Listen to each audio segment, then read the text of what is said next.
अगर आपको हमारी कहानियाँ पसंद आती हैं तो लाइक और शेयर जरूर करें और अपनी राय हमें कमेंट्स में बताएं। अगर आप चैनल पर नए हैं तो सब्सक्राइब करना न भूलें ताकि आपको मिलती रहे हमारी हर नई कहानी की लेटेस्ट अपडेट। और हाँ, हमारे टेलीग्राम चैनल से जुड़ना न भूलें, लिंक आपको डिस्क्रिप्शन में मिल जाएगा। आरएसवर्स, जहां हर कहानी है एक नई दुनिया।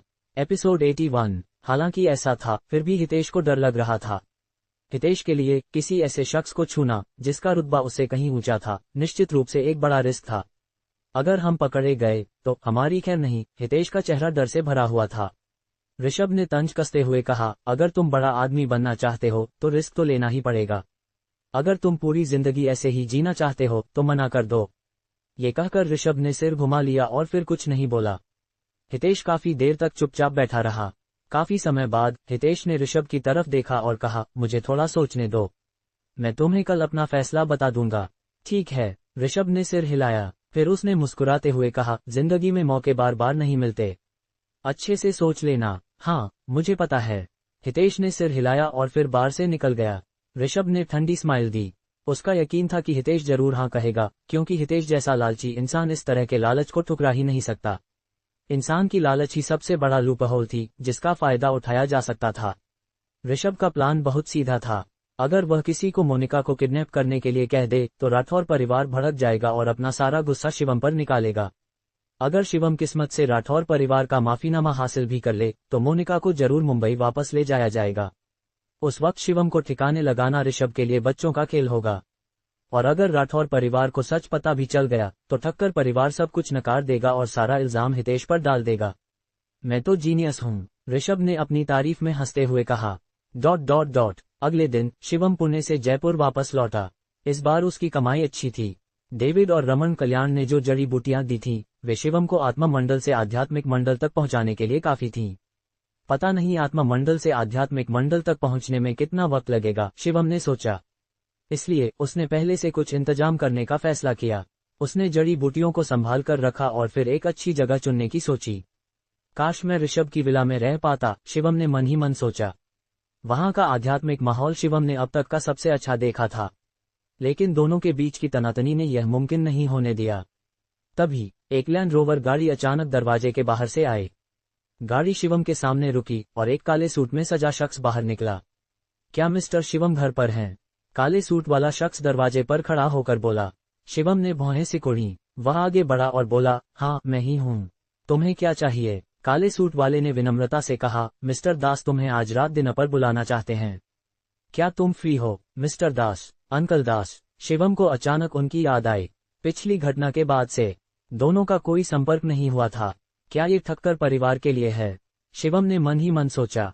अंकल दास और राठौर परिवार के रिश्ते अच्छे थे और शिवम ने पिछले बार उन्हें नजरअंदाज कर दिया था। इसलिए मोनिका की खातिर शिवम ने हामी भरने का फैसला किया।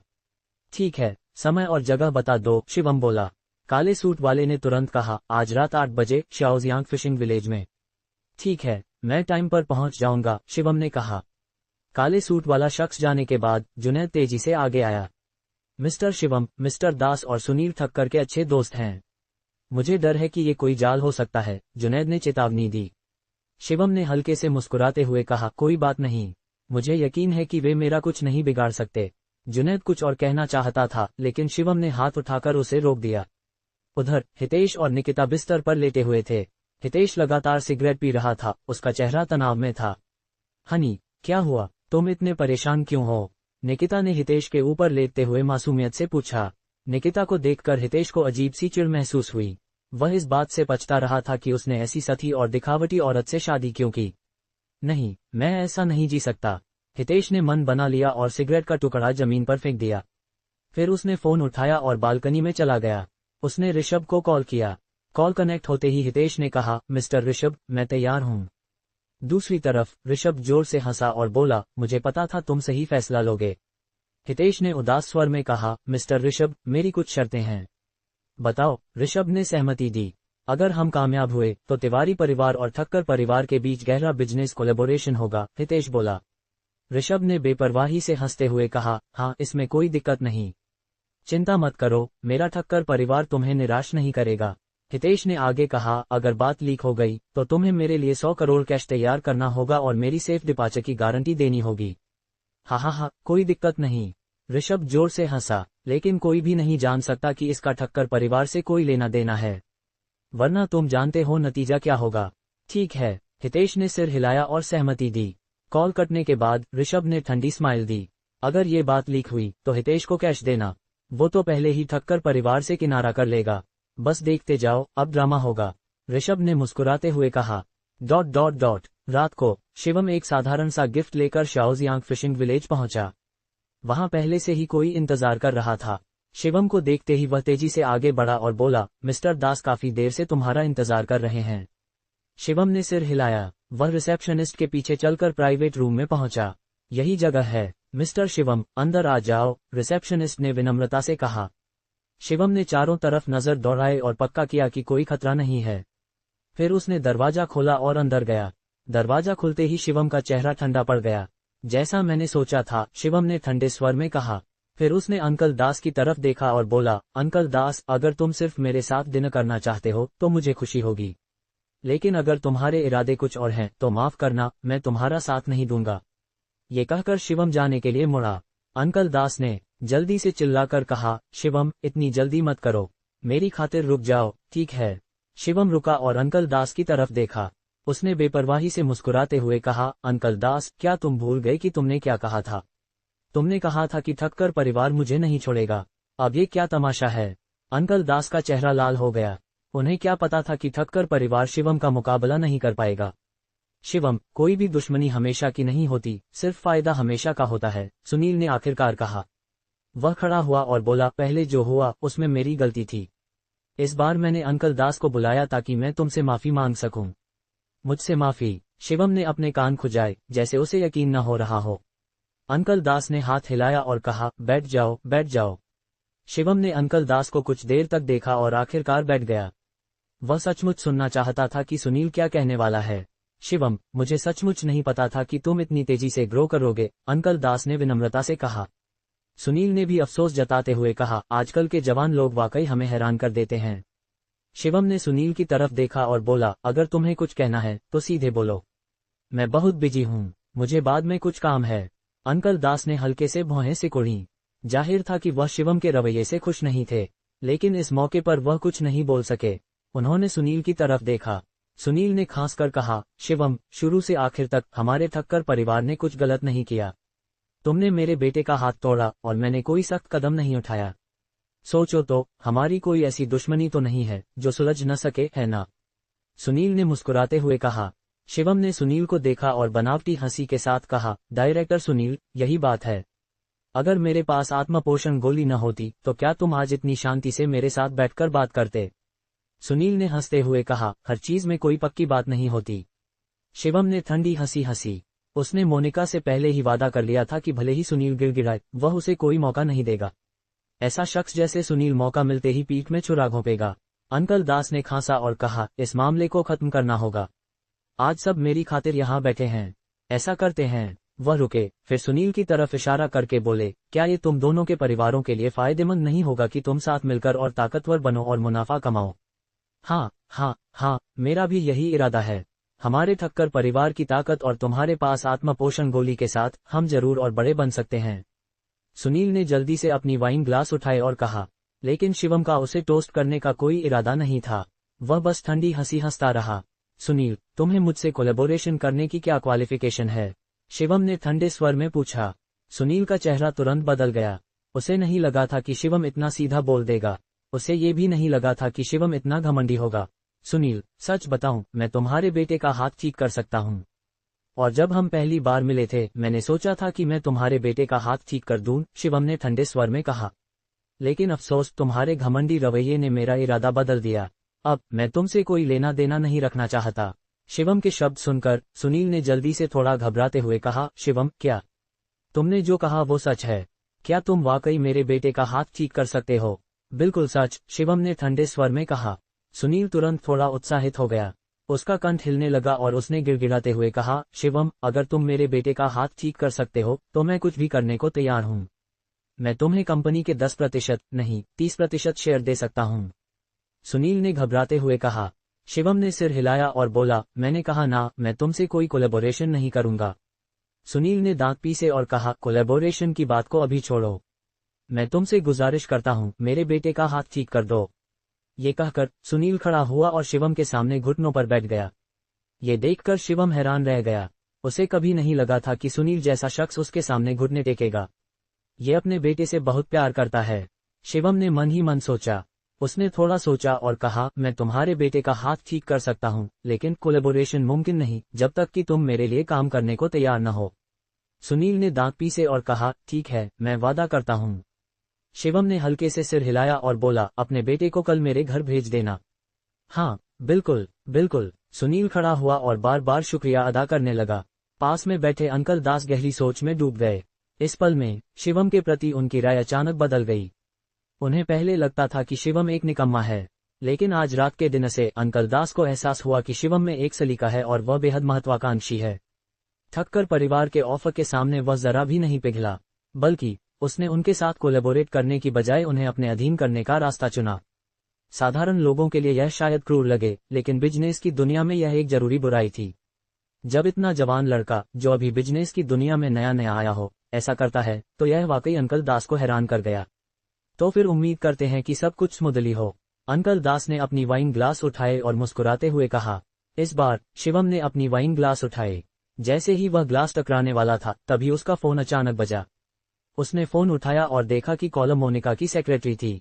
शिवम ने भौहें सिकुड़ी। उसने वाइन ग्लास नीचे रखा और विनम्रता से कहा, सॉरी, मुझे पहले ये कॉल लेनी होगी। कॉल कनेक्ट होते ही शिवम ने सुना कि दूसरी तरफ से सेक्रेटरी घबराते हुए बोली, शिवम, मिस मोनिका को किडनैप कर लिया गया है। क्या? शिवम का चेहरा अचानक बदल गया। एक खतरनाक मर्दस ऑरा ने पूरे कमरे को भर दिया। क्या हुआ? शिवम ने जल्दी से पूछा।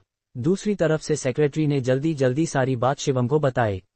मैंने जयपुर में सभी लोगों को इन्फॉर्म कर दिया है, लेकिन अभी तक हमें उनका कोई सुराग नहीं मिला, सेक्रेटरी ने परेशान होकर कहा।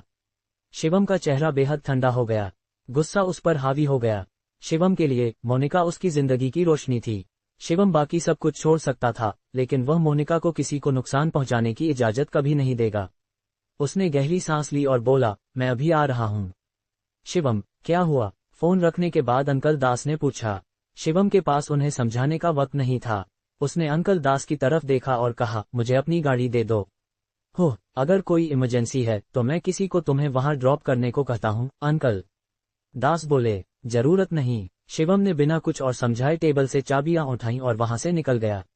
रास्ते में शिवम ने राठौर परिवार के मैनर की तरफ गाड़ी दौड़ाई। उसने एक्सीलेटर को इतना जोर से दबाया कि वह टूटने की कगार पर था। उसने कई ट्रैफिक लाइट्स को नजरअंदाज कर दिया। राहगीर शिवम को गालियां दे रहे थे और उसे ड्रैग रेसर समझ रहे थे। शिवम के जाने के बाद अंकल दास को एक फोन कॉल आया और उन्हें खबर मिली। फोन रखने के बाद अंकल दास का चेहरा बेहद खराब हो गया। क्या हुआ? सुनील ने कंफ्यूज होकर पूछा। अंकल दास ने गहरी सांस ली और उदास स्वर में कहा, किसी ने मोनिका को किडनैप कर लिया। क्या? ये सुनकर सुनील अचानक खड़ा हो गया। कौन? इतनी हिम्मत वाला कौन है? क्या वो अपनी जान से हाथ धोना चाहता है? सुनील ने हैरानी से आंखें फाड़कर कहा। अंकल दास ने कुछ नहीं कहा। उन्होंने सिर्फ एक आह भरी और बोले, लगता है जयपुर में अब कुछ बड़ा होने वाला है। जयपुर में उस रात हड़कंप मच गया। इस घटना के बाद अंकल दास का खाना खाने का मन नहीं रहा। उन्होंने सुनील से विदा ली और जल्दी से जयपुर छोड़ दिया। सुनील भी उदास होकर घर लौट गया। घर पहुंचते ही सुनील ने देखा कि ऋषभ सोफे पर बैठकर गेम खेल रहा था और स्नैक्स खा रहा था। वह काफी रिलैक्स लग रहा था। डैड, क्या हुआ? ऋषभ ने बेपरवाही से पूछा। सुनील ने उसकी तरफ देखा और धीरे से बोला, मोनिका को किडनैप कर लिया गया। पता नहीं किसने ये किया। ये सुनकर ऋषभ जोर से हंस पड़ा। वह गर्व से बोला, डैड, तुम यकीन नहीं करोगे ना, ये मैंने करवाया। सुनील ने भौहें सिकोड़ी और कहा, ऐसी बातों में मजाक नहीं करते। ऋषभ ने जल्दी से समझाया, मैंने सचमुच ये किया। मैंने तुम्हें बताया था ना, हमें उसे सबक सिखाना है। सोफे पर बैठा सुनील अचानक खड़ा हो गया। उसने ऋषभ को घूरते हुए कांपते स्वर में कहा, ये सचमुच तूने किया?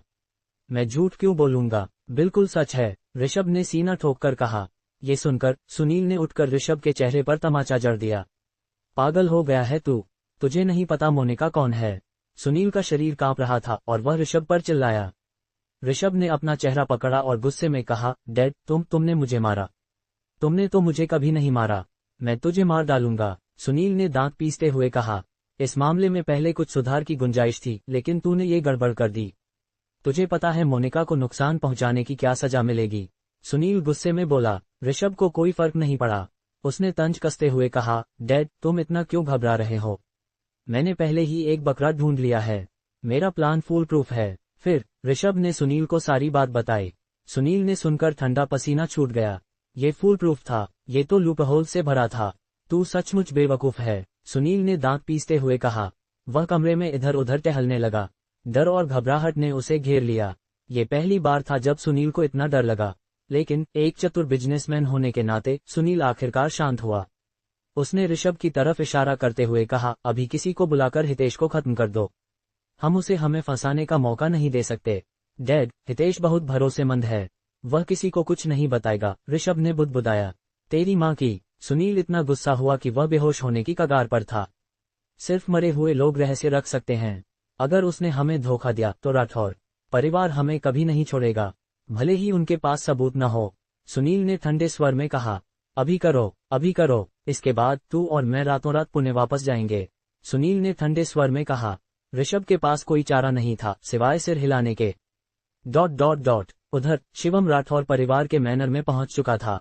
विशाल राठौर मैनर में सिर्फ सेक्रेटरी अकेली थी। शिवम के अंदर घुसते ही सेक्रेटरी गुस्से में बोली, ये सब तुम्हारी वजह से हुआ। मिस मोनिका तुम्हारी सेफ्टी के लिए इतनी चिंतित थी कि उन्होंने अपने सारे बॉडीगार्ड्स तुम्हारे पास भेज दिए।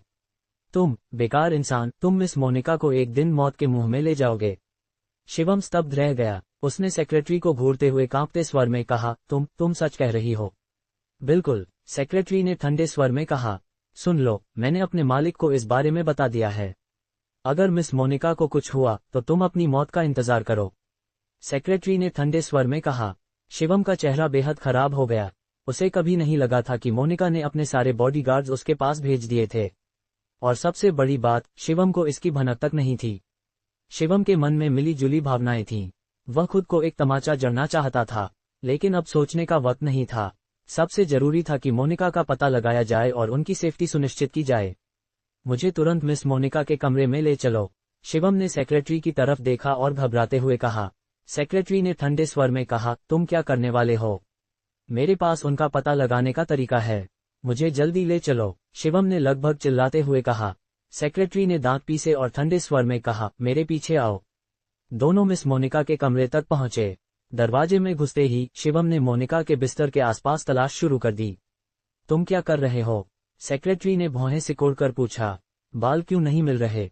शिवम ने घबराते हुए पूछा। सेक्रेटरी ने तंज कसते हुए कहा, मिस मोनिका का कमरा हर दिन साफ होता है, बाल कहाँ से मिलेंगे? शिवम तुरंत घबरा गया। उसने सेक्रेटरी का हाथ पकड़ा और घबराते हुए कहा, जल्दी मिस मोनिका का एक बाल ढूंढो, अभी। शिवम की घबराहट देखकर सेक्रेटरी ने और सवाल नहीं किए। यहाँ इंतजार करो, सेक्रेटरी ने तंज कसते हुए कहा। शिवम कमरे में इधर उधर टहलता रहा, उसका माथा पसीने से तर था। गुस्सा और गिल्ट ने शिवम को और बेचैन कर दिया। आखिरकार सेक्रेटरी कुछ बाल लेकर आए। शिवम, तुम आखिर करना क्या चाहते हो? सेक्रेटरी ने ठंडे चेहरे के साथ पूछा। शिवम ने सवाल का जवाब नहीं दिया, बल्कि पूछा, तुम्हें यकीन है कि ये मिस मोनिका के बाल हैं? बिल्कुल, सेक्रेटरी ने बेसब्री से कहा। शिवम ने सिर हिलाया। उसने हाथ हिलाकर कहा, तुम पहले बाहर जाओ। तुम आखिर करना क्या चाहते हो? सेक्रेटरी को शिवम का व्यवहार और कंफ्यूज कर रहा था। बाहर जाओ, शिवम ने तुरंत चिल्लाकर कहा। सेक्रेटरी ने दांत पीसे। हालांकि वह गुस्से में थी, फिर भी उसने गुस्सा नहीं दिखाया। सेक्रेटरी के बाहर जाने के बाद शिवम ने एक बाल उठाया। उसने गहरी सांस ली और अपनी उंगली काटकर हवा में एक बूंद खून उछाल दी। उसी वक्त उसकी उंगली पर एक गहरी लाल रोशनी धीरे धीरे चमकी। ये रोशनी उस बाल के चारों ओर लिपट गई और हवा में तैरते हुए खून की बूंद के साथ मिल गई। यह एक निषिद्ध तकनीक थी जो उसके पिता ने छोड़ी थी। ये शरीर के लिए बहुत हानिकारक थी और शायद उसकी भविष्य की प्रगति को भी प्रभावित कर सकती थी। लेकिन शिवम को अब इसकी परवाह नहीं थी। अगर वह मोनिका को ढूंढ सकता था तो शिवम कुछ भी करने को तैयार था। हवा में खून की गंध फैल गई। लाल रोशनी ने पूरे कमरे को रोशन कर दिया। हफ, शिवम ने एक मुंह खून उगला। उसका माथा पसीने की परतों से ढक गया। कुछ मिनट बाद शिवम की आंखें अचानक खुलीं। कमरे की रोशनी भी तेजी से गायब हो गई। सब कुछ शांत हो गया। शिवम एक मर्दस लुक के साथ खड़ा हुआ। फिर वह सिर घुमाकर कमरे से बाहर निकल गया। इस वक्त सेक्रेटरी दरवाजे के बाहर इंतजार कर रही थी। शिवम को देखते ही उसने पूछा, तुम कहाँ जा रहे हो? शिवम ने उसकी तरफ देखा और ठंडे स्वर में कहा, मुझे मिस मोनिका का लोकेशन मिल गया है। मैं मिस मोनिका को सेफली वापस लाऊंगा। तुम्हें उनका पता मिल गया? सेक्रेटरी हैरान रह गई। वह और सवाल पूछना चाहती थी, लेकिन शिवम तेजी से बाहर निकल गया और राठौर परिवार के मैनर से अपनी गाड़ी में चला गया। योजक चिन्ह योजक चिन्ह योजक चिन्ह। एक बहुत ही सुनसान पहाड़ी। ये जगह बहुत कम आबादी वाली थी और चारों तरफ घने जंगल थे। इस सुनसान जगह पर तो मोबाइल सिग्नल भी नहीं था। एक गुफा में दो तगड़े टैटू वाले आदमी एक खूबसूरत औरत की रखवाली कर रहे थे। बॉस, ये लड़की वाकई बहुत खूबसूरत है, एक आदमी ने ललचाई नजरों से कहा। दूसरा तगड़ा आदमी भी लार टपकाता रहा। उन्होंने अपनी पूरी जिंदगी में ऐसी खूबसूरत औरत नहीं देखी थी। बॉस, क्यों ना हम पहले थोड़ा मजा कर लें? एक तगड़े आदमी ने पूछा। दूसरे ने भौहें सिकुड़ी और हाथ हिलाकर कहा, छोड़ो। क्लाइंट ने कहा है कि हमें उसे कोई नुकसान नहीं पहुंचाना है। कुर्सी से बंधी हुई औरत कोई और नहीं, मोनिका थी। इस वक्त उसके चेहरे पर जरा भी घबराहट नहीं थी। वह बेहद शांत थी, जिससे दोनों तगड़े आदमी थोड़े नाखुश थे। तुम्हें पता है मुझे किडनैप करने की क्या सजा मिलेगी? मोनिका ने दोनों को देखते हुए बेपरवाही से कहा। हाँ, सजा कैसी? हमें पैसे मिलेंगे और हम निकल लेंगे, एक ने हंसते हुए कहा। मोनिका के चेहरे पर एक हल्की सी स्माइल आई। बॉस, हमें यहाँ 2 दिन रुकना है, एक ने भौहें सिकोड़कर कहा। 2 दिन में 20 करोड़ कमा लेंगे, इतना पैसा और कहाँ मिलेगा? लालच मत करो, दूसरा ने हाथ हिलाकर कहा। समय मिनट दर मिनट बीत रहा था। शिवम पागलों की तरह यहाँ की तरफ दौड़ रहा था। रास्ते में गाड़ियां पीछे हट रही थीं, लेकिन शिवम की घबराहट जरा भी कम नहीं हो रही थी। अगर मोनिका को कुछ हुआ तो शिवम पूरी जिंदगी दुखी रहेगा। आखिरकार आधे घंटे बाद गाड़ी पहाड़ी के नीचे रुकी। शिवम ने अपनी मुट्ठियां अनजाने में भींचते हुए सिर उठाकर छोटी सी पहाड़ी की तरफ देखा। उससे एक मर्दस ऑरा निकल रहा था। उसे देखने वाला कोई भी कांप उठता। गुफा में दोनों तगड़े आदमी मोनिका को घूर रहे थे। मोनिका की चिकनी त्वचा को देखकर दोनों बार बार लार निगल रहे थे। ऐसी खूबसूरत औरत हमारे सामने है और हम उसे छू नहीं सकते। कितना अफसोस, एक ने कहा। दूसरे तगड़े आदमी की आंखें इधर उधर घूम रही थीं। पता नहीं वह क्या सोच रहा था। चलो, कोई बात नहीं, वैसे भी हमें बाद में भागना है। अगर हम इसके साथ मजे कर लें और सीधे विदेश निकल जाएं, तो हमें कौन ढूंढेगा? आखिरकार उन्होंने अपनी हवस पर काबू नहीं रखा। दूसरे दिन वे खड़े हुए और मोनिका की तरफ बढ़ने लगे। मोनिका का चेहरा थोड़ा ठंडा पड़ गया। ऐसे गुंडों के सामने मोनिका कुछ नहीं कर सकती थी। तुम लोग अच्छे से सोच लो, मोनिका ने ठंडे स्वर में चेतावनी दी। हमने बहुत सोच लिया, दोनों तगड़े आदमी हंसते हुए बोले। तुम जैसी खूबसूरत औरत के साथ 2 दिन मजा करने को मिले, भले ही हमें पैसा न मिले फिर भी हम खुश होंगे। वे अपने हाथ बढ़ाते हुए मोनिका की तरफ कदम कदम बढ़ने लगे। जैसे ही वे मोनिका के करीब पहुंचे, उनकी सांसें तेज हो गईं। बस तभी एक पत्थर अचानक गोली की तरह आया। ये पत्थर एक आदमी के हाथ में जा लगा। पलक झपकते ही उसका हाथ छेद गया और हड्डियां नजर आने लगीं। खून की गंध तुरंत फैल गई। तुम मौत को बुला रहे हो। शिवम का मर्दस ऑरा इतना तगड़ा था कि दूर खड़ी मोनिका को भी महसूस हुआ। मोनिका ने शिवम को हैरानी से देखा। उसे पता था कि कोई न कोई उसे बचाने जरूर आएगा, लेकिन उसे नहीं लगा था कि सबसे पहले शिवम मिलेगा। मिस मोनिका, तुम ठीक तो हो? शिवम ने मोनिका की तरफ देखते हुए घबराते हुए पूछा। मोनिका ने मुस्कुराते हुए कहा, अगर तुम थोड़ा और देर कर देते तो शायद कुछ गड़बड़ हो जाती। कमीने, ये बेवकूफ कहाँ से आ गया? हमारा मजा खराब कर दिया। एक तगड़ा आदमी अपने हाथ पकड़कर दर्द में बोला। तुझे हीरो बनना है तो मैं इस औरत को तेरे सामने ही मजा चखाऊंगा। दूसरा तगड़ा आदमी तंज कसते हुए बोला। ये सुनकर शिवम का गुस्सा चरम पर पहुंच गया। शिवम के दिल में मोनिका एक सम्मानित और पवित्र औरत थी। खुद शिवम को भी उसके बारे में कोई गलत ख्याल नहीं लाने की हिम्मत थी, और ये दोनों आदमी उस मोनिका के प्रति ऐसी गंदी इच्छाएं रखने की हिम्मत कर रहे थे। तुम मौत को बुला रहे हो। शिवम ने अपनी मुट्ठियां कस लीं। उसका मर्दस ऑरा और तीव्र हो गया और एक दबाव का माहौल बन गया। दोनों तगड़े आदमियों के चेहरे बदल गए। पता नहीं क्यों उन्हें डर का एहसास होने लगा। कमीने, जल्दी इस लड़के को मार डालो, एक ने जोर से चिल्लाकर कहा।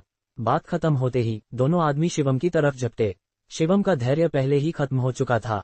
उसने एक कदम आगे बढ़ाया और अपने घुटने से एक का घुटना तोड़ दिया। दर्द भरी चीख पूरी घाटी में गूंज उठी।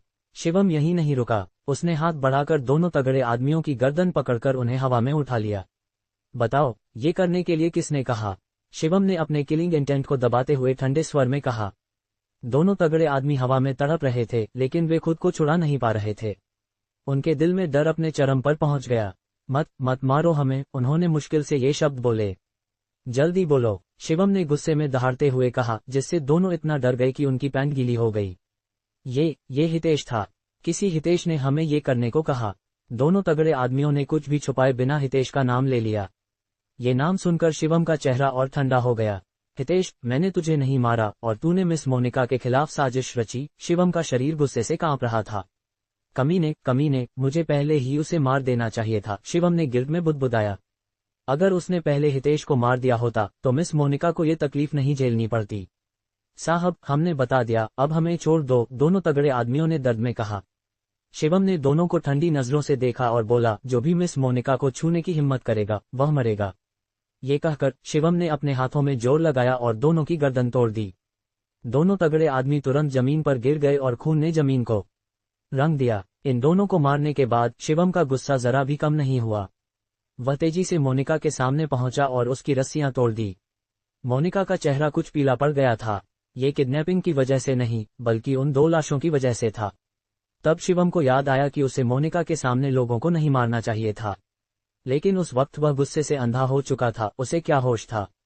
तुम ठीक हो? शिवम ने मोनिका का नजारा रोकते हुए पूछा ताकि वह लाशें न देखे। मोनिका ने सिर हिलाया और बोली, मैं ठीक हूँ, चलो घर चलते हैं। शिवम ने झुककर मोनिका को अपनी गोद में उठाया और पहाड़ी से नीचे की ओर चल पड़ा। शिवम की गोद में लेटकर मोनिका को बहुत सुकून महसूस हो रहा था। उसने शिवम का चेहरा देखा और हल्के से मुस्कुराए। ये गर्मजोशी का एहसास मोनिका जैसी सख्त और गर्वीली औरत को भी नर्म बना रहा था। वे पहाड़ी से नीचे उतरे। शिवम ने मोनिका को गाड़ी में बिठाया और फिर राठौर परिवार के मैनर की तरफ बढ़ चला। मिस मोनिका, ये सब मेरी गलती है। मैं वादा करता हूँ ऐसा फिर कभी नहीं होगा, शिवम ने गाड़ी चलाते हुए गहरे स्वर में कहा। मोनिका ने मुस्कुराते हुए कहा, इसमें तुम्हारी कोई गलती नहीं थी। अगर किसी को दोष देना है तो उन लोगों को दोष दो जिनकी इतनी हिम्मत थी। शिवम ने आह भरी। उसे समझ नहीं आ रहा था कि क्या बोले। मिस मोनिका, अपने बॉडीगार्ड्स को वापस बुला लो, मुझे उनकी जरूरत नहीं है, शिवम ने हल्के से आह भरते हुए कहा। ये सुनकर मोनिका को थोड़ा आश्चर्य हुआ। कितना बकवास करता है, फिर मोनिका ने धीरे से बुदबुदाया। गाड़ी जल्द ही राठौर परिवार के मैनर में पहुंच गई। इस वक्त जयपुर के टॉप लोग राठौर परिवार के मैनर में इकट्ठा हो चुके थे। वे चिंतित दिख रहे थे और उनके मन में मिली जुली भावनाएं थीं। अगर जयपुर में मोनिका को कुछ हुआ तो बहुत मुश्किल हो जाएगी। मिस मोनिका वापस आ गईं। तभी किसी ने चिल्लाकर कहा और सब मोनिका की तरफ दौड़े। मिस मोनिका, तुम ठीक तो हो? तुमने हमें डरा दिया। मैं वादा करता हूं कि जयपुर की सेफ्टी इश्यूज की तुरंत जांच करवाऊंगा। मैं बाद में मिस मोनिका की 24/7 सिक्योरिटी के लिए लोग भेजूंगा। सब एक के बाद एक बोलने लगे, उनके चेहरों पर डर साफ दिख रहा था। मोनिका ने हाथ हिलाया और बोली, तुम लोग वापस जाओ, मैं थोड़ा थक गई हूं और आराम करना चाहती हूं। ये सब एक दूसरे की तरफ देखने लगे, समझ नहीं आ रहा था कि क्या करें। मिस मोनिका ने तुम लोगों को जाने को कहा तो जाओ, सेक्रेटरी ने हाथ हिलाकर कहा। ये सुनकर सब एक एक करके चले गए। सबके जाने के बाद सेक्रेटरी ने शिवम की तरफ देखा और हल्के से तंज कसा। शुक्र है मिस मोनिका ठीक हैं। शिवम ने उसे नजरअंदाज किया। उसने मोनिका की तरफ देखा और बोला, मिस मोनिका, तुम जल्दी आराम कर लो, मैं तुम्हें डिस्टर्ब नहीं करता। तुम कहाँ जा रहे हो? मोनिका ने शिवम को पुकारा। शिवम की पीठ मोनिका की तरफ थी। उसने गहरी सांस ली और बोला, कहीं नहीं, मुझे घर जाकर आराम करना है। ये कहकर शिवम तेजी से राठौर परिवार के मैनर से बाहर निकल गया। क्या बेकार आदमी, ऐसे ही घर जाकर आराम करने जा रहा है, कितना बदतमीज है, सेक्रेटरी ने तंज कसते हुए कहा। मोनिका ने उसकी तरफ देखा और बोली, तुम्हें सचमुच लगता है कि वह घर जा रहा है?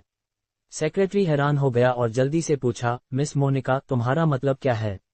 मोनिका ने जवाब नहीं दिया, बल्कि हल्के से आह भरी और बोली, उच्च अधिकारियों को कॉल करके शिवम की सेफ्टी सुनिश्चित करो और बाद की कार्रवाई को साफ करने के लिए किसी को भेजो। सेक्रेटरी ने थोड़ा हिचकिचाया और जल्दी से समझ गया। शिवम घर नहीं जा रहा था, वह असली गुनहगार को ढूंढने जा रहा था। मिस मोनिका, शायद मुझे किसी को बुलाने की जरूरत नहीं पड़ेगी। सेक्रेटरी ने सिर हिलाया। मैंने पहले ही मालिक को बता दिया था और वह खबर सुनकर बहुत गुस्सा हो गए थे। उन्होंने पुणे रीजन के सभी लोगों को इन्फॉर्म कर दिया है। उन्होंने जयपुर में एक स्पेशल फोर्सेस टीम भेज दी है। ये सुनकर मोनिका ने भौहें सिकुड़ी। चुप रहो, मोनिका ने ठंडे स्वर में चिल्लाकर कहा। सेक्रेटरी ने चुप्पी साध ली। मोनिका ने अपनी चिकनी माथे को परेशानी में रगड़ा। मिस मोनिका, इसके पीछे असली गुनहगार कौन है? कुछ देर बाद सेक्रेटरी ने आगे बढ़कर हिचकिचाते हुए पूछा। मोनिका ने इस सवाल का जवाब नहीं दिया, लेकिन उसके मन में जवाब पहले से था। ये निश्चित रूप से हितेश नहीं था जिसका जिक्र उन गुंडों ने किया था, बल्कि कोई और था। ... इस वक्त शिवम तिवारी परिवार की तरफ दौड़ रहा था। तिवारी परिवार ड्रैगन पैराडाइज में रहता था, वही मोहल्ला जहां शिवम रहता था। इस वक्त हितेश अपने कमरे में इधर उधर टहल रहा था।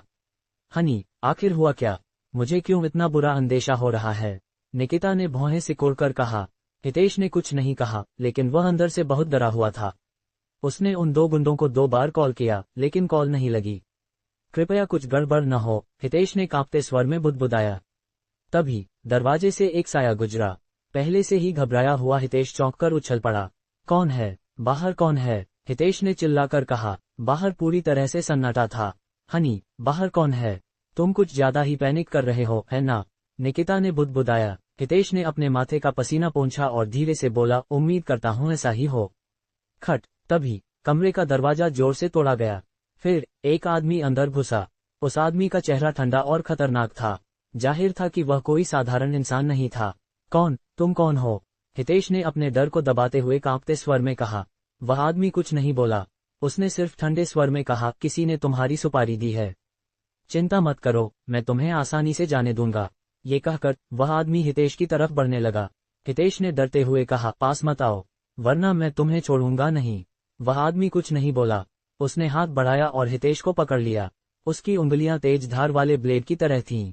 जिसे भी वह पकड़ लेता, वह मर जाता। धम। तभी दरवाजा फिर से खुला। वह आदमी रुक गया। शिवम, तुम सही वक्त पर आए। हमें जल्दी बचाओ। हितेश ने मौका देखकर जल्दी से एक तरफ भागते हुए कहा। शिवम ने उसे नजरअंदाज किया। उसने हितेश को घूरते हुए कहा, हितेश, मैंने तुझसे हिसाब बराबर करने का इरादा नहीं किया था, लेकिन तूने मिस मोनिका के खिलाफ साजिश रचने की हिम्मत की। मैं आज तुझे जरूर मार डालूंगा। मैं तुझे मार डालूंगा। हितेश का चेहरा तुरंत सफेद पड़ गया। वह पकड़ा गया। शिवम को सचमुच पता चल गया। तुम क्या बकवास कर रहे हो? मुझे कुछ नहीं पता तुम क्या बोल रहे हो, हितेश ने हिम्मत जुटाकर कहा। शिवम ने दांत पीसे और कहा, मैं तुझे कोई सफाई देने का मौका नहीं दूंगा। तू कौन है? तभी उस हत्यारे ने ठंडे स्वर में पूछा। शिवम ने उसकी तरफ देखा और ठंडे स्वर में कहा, निकल जा। कितनी हिम्मत? हत्यारे ने दांतते हुए कहा। शिवम ने हल्के से भौहें सिकोड़ी। उसने हत्यारे की तरफ देखा और बोला, क्या तू भी मरना चाहता है? देखते हैं तुझमें कितना दम है। हत्यारा गुस्से में चिल्लाया और शिवम की तरफ झपटा। शिवम का उसे उलझने का कोई मूड नहीं था। उसने तुरंत अपनी मुट्ठी कसी और एक घूंसा मारा। इस घूंसे में शिवम ने अपनी सारी ताकत झोंक दी थी और उसने हत्यारे की मुट्ठी तोड़ दी। इसके बाद शिवम ने एक और घूंसा मारा जो हत्यारे के सीने को छेद गया। हत्यारा अपनी आंखों में अविश्वास लिए अपने सीने में खूनी छेद को देखता रहा। ये खूनी मंजर देखकर निकिता चीख पड़ी। चुप कर, शिवम गुस्से में था। उसने एक स्टूल उठाकर निकिता की तरफ फेंक दिया। वह स्टूल ठीक निकिता के मुंह पर जा लगा। इस हत्यारे को निपटाने के बाद शिवम हितेश की तरफ कदम कदम बढ़ने लगा। उसने हितेश को ठंडी नजरों से देखा और बोला, तूने इसके नतीजों के बारे में सोचा था? मैंने तुझे छोड़ दिया था, लेकिन तूने मिस मोनिका के खिलाफ साजिश रची। तू माफ करने लायक नहीं है। इस वक्त हितेश डर से कांप रहा था। उसका पूरा शरीर थरथरा रहा था और वह खड़ा भी नहीं हो पा रहा था। शिवम, प्लीज मुझे बख्श दे। ये ऋषभ ने मुझे ऐसा करने को कहा था। मेरा इससे कोई लेना देना नहीं है। मेरा इससे कोई लेना देना नहीं है। हितेश घुटनों पर गिर गया और बार बार सिर झुकाकर गिड़गिड़ाने लगा। शिवम का चेहरा ठंडा पड़ गया। ये ऋषभ ने करवाया था। शिवम ने पहले ही थककर परिवार को छोड़ देने का इरादा कर लिया था। उसे नहीं लगा था कि ऋषभ ऐसी हरकत करेगा। मैं अब जिंदगी में किसी के प्रति नर्म नहीं पड़ूंगा। इस पल में शिवम का दिल और सख्त हो गया। जमीन पर गिड़गिड़ाते हितेश को देखकर शिवम को जरा भी दया नहीं आई। उसने अपना पैर उठाया और हितेश के सिर पर जोर से मारा। हितेश का सिर इतनी जोर से टकराया कि वह तरबूज की तरह फट गया। निकिता इतना डर गई कि वह बेहोश होने की कगार पर थी। उसने अपने मुंह के दर्द को नजरअंदाज किया और जमीन पर घुटनों के बल गिड़गिड़ाने लगी। शिवम, इतने सालों तक हम पति पत्नी रहे, प्लीज मेरी जान बख्श दे। मुझे इस बारे में कुछ नहीं पता था। मैं कसम खाती हूँ। निकिता को देखकर शिवम का धैर्य खत्म हो चुका था। वह 1000 बेगुनाहों को मार देगा, लेकिन एक गुनहगार को नहीं छोड़ेगा। जैसे ही शिवम कुछ करने वाला था, तभी उसका फोन अचानक बजा। उसने फोन उठाया और देखा कि कॉलर मोनिका थी। शिवम ने निकिता की तरफ देखा, फिर फोन लेकर एक तरफ चला गया। मिस मोनिका, क्या हुआ? शिवम ने फोन पर पूछा। मोनिका बोली, तुम अभी कहाँ हो? शिवम ने झूठ बोला, मैं घर पर हूँ। मैं ड्रैगन पैराडाइज विला के गेट पर हूँ। मेरे साथ पुणे चलो, मोनिका ने उदास स्वर में कहा। शिवम थोड़ा चुप रहा और बोला, ठीक है। फोन रखने के बाद शिवम ने निकिता की तरफ देखा। निकिता, आज से तुम और मेरा कोई रिश्ता नहीं है। हाँ, मैं तुम्हें चेतावनी देता हूँ, इस बारे में किसी से एक शब्द भी मत कहना, शिवम ने ठंडे स्वर में कहा। ये कहकर शिवम तेजी से दरवाजे की तरफ दौड़ा। दरवाजे पर एक मेबैक गाड़ी इंतजार कर रही थी। शिवम के गाड़ी में बैठते ही गाड़ी अंधेरे में तेजी से बढ़ गई। तुमने हितेश को मार डाला? मोनिका ने पूछा। शिवम जानता था कि वह छुपा नहीं सकता, इसलिए उसने सिर हिलाया। मोनिका ने इस बारे में और कुछ नहीं कहा। हाँ, ये सब ऋषभ ने करवाया। तभी शिवम को कुछ याद आया और उसने जल्दी से कहा। मोनिका कुछ बोल पाती इससे पहले सेक्रेटरी ने हल्के से तंज कसते हुए कहा, तुम्हें लगता है मिस मोनिका को नहीं पता? वरना हम पुणे क्यों जा रहे हैं? शिवम ने मुंह खोला और कड़वी हंसी हंसा। इस वक्त पुणे में ठक्कर परिवार के घर में सुनील का परिवार बेचैनी से भरा हुआ था और सबके चेहरों पर डर साफ दिख रहा था। ये सब तेरी वजह से हुआ, कमीने। सुनील ने फिर से ऋषभ के चेहरे पर तमाचा जड़ दिया। ऋषभ ने अपना चेहरा पकड़ा और बुदबुदाया, डैड, बात इतनी गंभीर नहीं है जितना तुम सोच रहे हो। राठौर परिवार को कोई सबूत नहीं मिलेगा कि ये हमने किया। तेरी माँ की। तू बेवकूफ। सुनील का चेहरा निराशा से भरा था। अगर उसे पहले पता होता तो वह ऋषभ को इतना लाड़ प्यार नहीं करता। तभी एक गाड़ी अचानक उनके घर के बाहर रुकी। गाड़ी रुकते ही एक लंबा मध्यम आयु का शख्स बाहर निकला। वह लंबा था और उसमें एक रॉब था। उसके कदम भारी थे और उसके साथ 2 बॉडीगार्ड्स थे। इस शख्स को देखते ही सुनील का चेहरा बेहद खराब हो गया। उसका शरीर कांपने लगा। अविनाश राठौर, वह यहाँ क्यों है? सुनील इतना डर गया था कि वह पत्ते की तरह कांप रहा था। ये शख्स कोई और नहीं बल्कि मोनिका के पिता ओल्ड मास्टर राठौर का बेटा अविनाश राठौर था। अविनाश राठौर का आना सुनील को पूरी तरह से हिलाकर रख गया। यह इस बात का सबूत था कि इस मामले को सुलझाने की कोई गुंजाइश नहीं थी। ऋषभ, बाद में याद रखना, वह जो भी कहे तुम्हें कभी नहीं मानना कि इस मामले का तुमसे कोई लेना देना है, समझे? सुनील ने घबराते हुए चिल्लाकर कहा। ऋषभ अभी भी बेपरवाह था। उसने सिर्फ सिर हिलाया और बोला, समझ गया। सुनील बेहद बेचैन था। अविनाश राठौर जैसे शख्स के सामने उसकी सारी उपलब्धियां और रुतबा कुछ भी नहीं था। जल्द ही अविनाश लोगों को लेकर दरवाजा खोलकर अंदर घुसा। अविनाश का चेहरा शांत और बेपरवाह था, लेकिन उसका रौब इतना था कि लोग कांप उठते। यहाँ तक कि बेहद हिम्मती ऋषभ भी इस वक्त थोड़ा डर गया, क्योंकि अविनाश का रौब इतना जबरदस्त था। यहाँ तक कि गवर्नर भी इतना डरावना नहीं था। मिस्टर राठौर, आप यहाँ क्यों आए? सुनील ने अपने डर को दबाते हुए हंसते हुए कहा। अविनाश ने उसकी तरफ बेपरवाही से देखा और कुछ नहीं बोला। उसके पास खड़े बॉडीगार्ड ने तुरंत एक कुर्सी लाकर अविनाश के पीछे रख दी। अविनाश धीरे से बैठ गया और उसके पास खड़े शख्स ने उसके लिए सिगार जलाया। कमरा पूरी तरह शांत था, लेकिन जितना शांत था सुनील उतना ही डर रहा था। ऐसे शख्स का सामना करना एक मानसिक यातना थी। ये बर्दाश्त से बाहर था। सुनील के माथे पर और पसीना छा गया। उसका शरीर डगमगा रहा था और वह लगभग जमीन पर गिर गया। अविनाश ने धीरे से सिगार का धुआं छोड़ा। उसने सुनील की तरफ देखा और बेपरवाही से कहा, सुनील, तुम में काफी हिम्मत है। ये सुनकर सुनील का शरीर नर्म पड़ गया और वह तुरंत जमीन पर गिर गया। मिस्टर राठौर, मुझे समझ नहीं आया आप क्या कह रहे हैं? सुनील ने हिम्मत जुटाकर कहा। सचमुच? अविनाश ने भौहें उठाईं। उसने सिगार का एक कश लिया और मुस्कुराते हुए कहा, तुम्हें लगता है मेरे सामने झूठ बोलने का कोई मतलब है? सुनील का शरीर फिर से कांपने लगा। उसने सिर उठाया और कांपते स्वर में कहा, मिस्टर राठौर, मुझे सचमुच समझ नहीं आया। अविनाश का चेहरा धीरे धीरे ठंडा पड़ गया।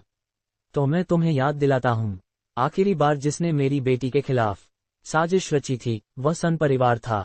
तुम्हें सन परिवार का अंजाम अच्छे से पता होगा। ये सुनकर सुनील का चेहरा फिर से बदल गया। मुंबई का सन परिवार, उस वक्त वे भी मुंबई में एक टॉप क्लास ब्लू ब्लड परिवार थे, लेकिन वह मशहूर सन परिवार कुछ ही दिनों में दिवालिया हो गया। अफवाह थी कि सन परिवार के बड़े बूढ़े और बच्चे गायब हो गए। उस घटना ने उस वक्त मुंबई में तहलका मचा दिया था, लेकिन किसी को ठीक नहीं पता था कि हुआ क्या था। कुछ लोग कहते थे कि सन परिवार का मैनेजमेंट अच्छा नहीं था और कुछ कहते थे कि सन परिवार ने किसी गलत शख्स से पंगा ले लिया था, लेकिन किसी को नहीं पता था कि यह असल में राठौर परिवार ने किया था। सुनील घुटनों पर गिर गया। उसका सिर जमीन पर टिका था और वह अविनाश की तरफ देखने की हिम्मत भी नहीं कर पा रहा था। मिस्टर राठौर, इस घटना का ठक्कर परिवार से कोई लेना देना नहीं है, सुनील ने दांत पीसते हुए कहा।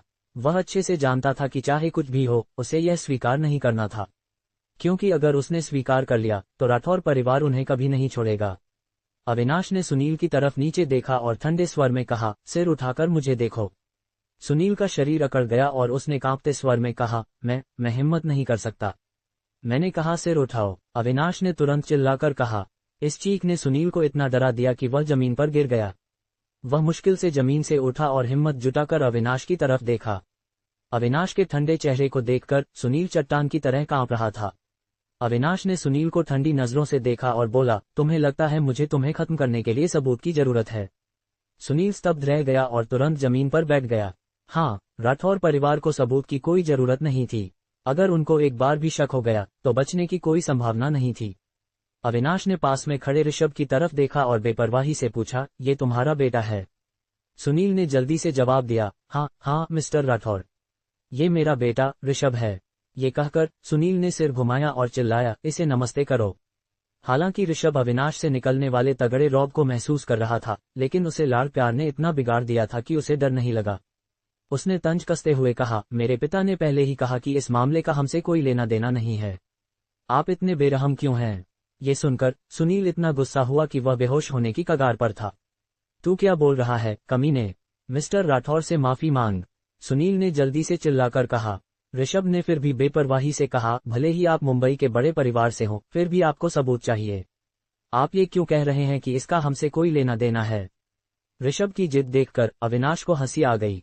मजेदार, अविनाश ने कुर्सी रगड़ते हुए ठंडी स्माइल दी। कितनी हिम्मत! तुम मिस्टर राठौर से इस तरह बात करने की हिम्मत कैसे कर रहे हो? मौत को बुला रहे हो? अविनाश के पास खड़ा बॉडीगार्ड गुस्से में चिल्लाया।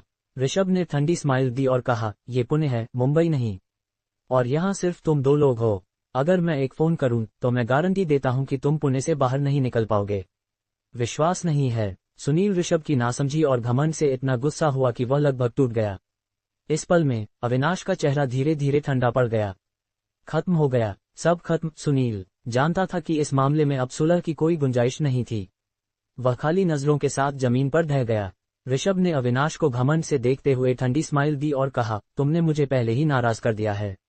एक ताकतवर ड्रैगन स्थानीय सांप को नहीं दबा सकता। आज मैं तुम सबको सबक सिखाऊंगा। अविनाश ने ऋषभ को ठंडी नजरों से देखा और कुछ नहीं बोला। ऋषभ ने अपना फोन निकाला और जल्दी से एक नंबर डायल किया। कॉल करने के बाद ऋषभ ने तंज कसते हुए कहा, अभी निकल जाओ, अभी देर नहीं हुई है, वरना मैं सुनिश्चित करूंगा कि तुम कल का सूरज न देख सको। ऐसा है? अविनाश ने बेपरवाही से मुस्कुराते हुए कहा, कई सालों में किसी ने मेरे साथ ऐसी बात करने की हिम्मत नहीं की। अविनाश ने सिर उठाकर आह भरी। ऋषभ ने हल्के से तंज कसते हुए कहा, मैंने तुम्हें मौका दे दिया था, तुमने ही इसे गंवाया। अब मुझे दोष मत देना। मिस्टर राठौर, वे आ गए हैं। तभी अविनाश के पास खड़े बॉडीगार्ड ने कहा। बात खत्म होते ही बाहर से अचानक हेलीकॉप्टरों की आवाज आई। कई लेजर किरणें खिड़की से होकर सीधे घर में चमकीं। इसके अलावा बाहर दर्जनों बख्तरबंद गाड़ियां और सैकड़ों पूरी तरह हथियारबंद सैनिक थे। जब उसने ये नजारा देखा, ऋषभ की सूरत एकदम बदल गई। ये क्या माजरा था? पुणे के लोग यहाँ क्या कर रहे थे? अंदर वालों, सुनो, तुम घिर चुके हो, अपने हथियार डाल दो। बाहर से एक जोरदार चीख सुनाई दी। घिर चुके, हथियार डाल दो, इसका क्या मतलब था? ऋषभ हैरान रह गया। ऐसा क्यों लग रहा था जैसे उसे किडनैप करने की साजिश हो रही हो। इस पल में अविनाश ने सुनील की ओर देखा और ठंडे लहजे में बोला, सुनील, तुम्हें सबूत चाहिए था ना? अब मैं तुम्हें एक देता हूँ। तुमने एक मुंबई के व्यापारी को किडनैप किया और उसे धमकाया। तुम्हारा जुर्म माफी के काबिल नहीं है, अविनाश ने सर्द लहजे में कहा। थककर परिवार के बाप बेटे को तुरंत समझ आ गया। चूंकि उनके पास मोनिका के किडनैपिंग का कोई सबूत नहीं था, तो अब वे किडनैपिंग का एक और जुर्म गढ़ रहे थे। कोई भी इस इल्जाम से खुद को बचा नहीं पाएगा। तुम मुझे झूठा इल्जाम लगा रहे हो, ऋषभ ने घबराते हुए कहा। झूठा इल्जाम? तुम्हें क्या लगता है लोग मुझ पर यकीन करेंगे या तुम पर? अविनाश ने बेपरवाही से कहा। ऋषभ तुरंत बेचैन हो गया, लेकिन उसे कोई रास्ता नहीं सूझ रहा था। सुनील ने राहत की सांस ली। जेल जाना मरने से तो बेहतर था। रहम दिखाने के लिए शुक्रिया, मिस्टर राठौर। सुनील जमीन पर घुटनों के बल बैठ गया और सिर झुकाकर मिन्नतें करने लगा।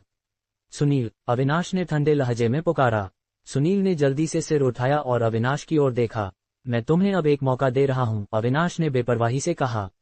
अगर तुम किडनैपिंग की बात मान लो तो मैं तुम्हारे बेटे को बख्श सकता हूं, अविनाश ने ऋषभ की ओर इशारा करते हुए कहा। ये सुनकर सुनील ने जल्दी से सिर हिलाया और बोला, मिस्टर राठौर, मुझे सचमुच समझ नहीं आ रहा तुम क्या कह रहे हो। इतना कहने के बाद सुनील ने जल्दी से ऋषभ को आंखों से इशारा किया। लेकिन ऋषभ ने न सिर्फ सुनील की बात को अनसुना किया, बल्कि वह अविनाश के पास दौड़ता हुआ गया और घबराते हुए बोला, हाँ, ये सब मेरे पापा ने किया। मेरा इससे कोई लेना देना नहीं है। ऋषभ की बात सुनकर सुनील वहीं सन रह गया। तुम क्या बकवास कर रहे हो? सुनील ने गुस्से में चिल्लाकर कहा। ऋषभ ने घबराते हुए कहा, पापा, जल्दी मान लो, मैं अभी जवान हूँ, मैं जेल नहीं जाना चाहता। मिस्टर राठौर ने कहा है कि अगर तुम मान लो तो वो मुझे छोड़ देंगे। जल्दी मान लो, तुम तो बूढ़े हो चुके हो, तुम मर भी गए तो कोई अफसोस नहीं, मैं अभी जवान हूँ। सुनील को यकीन ही नहीं हो रहा था कि ये शब्द उसके अपने बेटे के मुंह से निकल रहे थे। इस पल सुनील को बहुत पछतावा हुआ। उसे ऋषभ को इतना लाड़ प्यार करने का अफसोस हो रहा था। जैसा बो वैसा काटो, अविनाश ने बेपरवाही से कहा। सुनील का चेहरा आंसुओं से भीग चुका था। उसने सिर उठाकर अविनाश की ओर देखा और दुख भरे लहजे में बोला, मिस्टर राठौर, ये सब मैंने किया, मेरे बेटे का इसमें कोई हाथ नहीं, कृपया उसे छोड़ दें। मिस्टर राठौर, तुमने सुना ना, मेरे पापा ने मान लिया, अब मैं जा सकता हूँ ना? ऋषभ ने घबराते हुए कहा।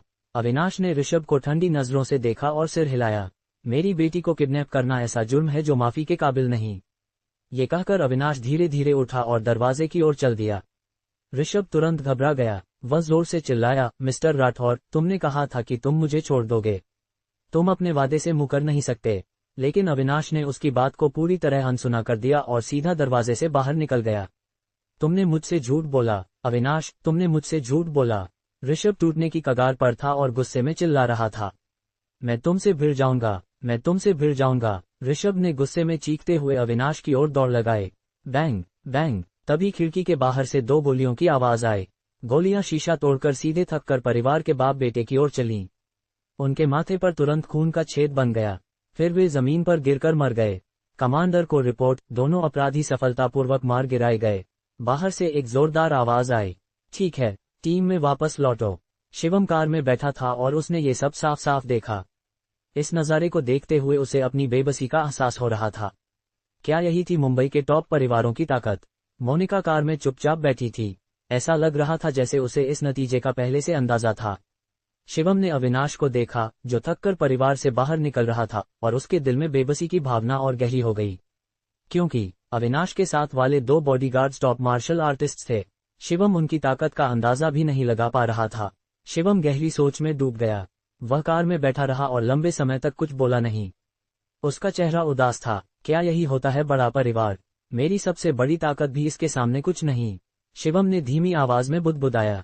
राठौर परिवार कितना ताकतवर था, ये तो सोच से भी परे था। कम से कम ये शिवम की उम्मीदों से कहीं ज्यादा था। चलो उतरो, मोनिका ने धीरे से शिवम के कान में कहा। शिवम लंबे समय तक हिला नहीं। उसने सिर उठाकर मोनिका को देखा। उसका दिल मिली जुली भावनाओं से भरा था। मोनिका, उसने उसे कैसे पसंद कर लिया? उतरो, मोनिका ने मुस्कुराते हुए कहा। शिवम ने सिर हिलाया और मोनिका के पीछे पीछे चल दिया। थोड़ी दूरी पर अविनाश किसी से बात कर रहा था। प्रांतीय राजधानी के सभी बड़े लोग माफी मांग रहे थे, डरते हुए कि कहीं वे अनजाने में उसे नाराज न कर दें। तभी अंकल दास थोड़ी दूरी से चलकर आए। मुझे सचमुच खेद है, अंकल दास ने हल्के से आह भरी। मुझे उम्मीद नहीं थी कि बात यहाँ तक पहुंच जाएगी। अविनाश ने अंकल दास को देखा और धीरे से बोला, इस मामले से ओल्ड मास्टर राठौर बहुत नाखुश हैं। तुम जानते हो कि ओल्ड मास्टर को मोनिका सबसे ज्यादा प्यारी है। अंकल दास का चेहरा तुरंत बदल गया। ओल्ड मास्टर का मतलब था ओल्ड मास्टर राठौर, जो राठौर परिवार का असली मालिक था। मिस्टर राठौर, मैं अगले कुछ दिनों में मुंबई जाऊंगा और ओल्ड मास्टर को खुद समझाऊंगा, अंकल दास ने आह भरते हुए कहा। अविनाश ने और कुछ नहीं कहा। वह मुड़ा और कार की ओर चल दिया। मोनिका, कार में बैठो। कार के पास पहुंचकर अविनाश ने अचानक मोनिका को पुकारा। मोनिका ने शिवम को देखा और मुस्कुराते हुए बोली, ज्यादा मत सोचो, तुमने पहले ही बहुत अच्छा किया है। ये कहकर मोनिका अविनाश की ओर चल दी। शिवम ने जल्दी से हाथ बढ़ाकर मोनिका को पकड़ा। उसके चेहरे पर कुछ अजीब सा भाव था। क्या हुआ? मोनिका ने मुस्कुराते हुए पूछा। शिवम ने मुंह खोला और बोला, तुम कहाँ जा रही हो? सिली, मेरे पापा यहाँ हैं। बेशक मुझे उनसे मिलना है, मोनिका ने हंसते हुए कहा। ठीक है, तुम आज रात कहीं आराम करने की जगह ढूंढ लो, मैं कल तुम्हें कॉल करूंगी। मोनिका ने पैरों के बल खड़े होकर शिवम के सिर पर हल्के से थपथपाया।